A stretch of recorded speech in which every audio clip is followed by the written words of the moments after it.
Hey, J.W. Oker here, and I am in Irvington, New York, in the Hudson Valley. I'm about a couple miles south of Sleepy Hollow, New York. Now, when you think of Sleepy Hollow, you think of the Headless Horseman. You think of Washington Irving.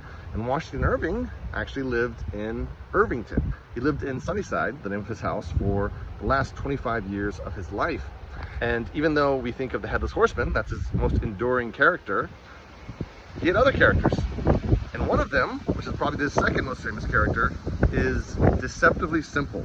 I'm talking about Rip Van Winkle, and I'm going to show you a statue of Rip Van Winkle here in Irvington and tell you why that story might be a lot more important than it first seems. Rip Van Winkle is the story of a henpecked husband in the Catskill Mountains of New York who falls into the company of some strangely dressed men, gets drunk, and falls asleep.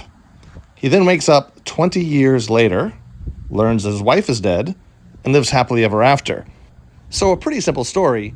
However, it's pretty much one of the first ever time travel stories we have in modern literature. On top of that, it's a ghost story. Those strangely dressed characters he meets are the ghosts of Henry Hudson, the explorer who found the Hudson River, and his crew. And on top of those two types of stories, it also has all the elements of a modern alien abduction story, all wrapped up in a tale about a man who hates his wife.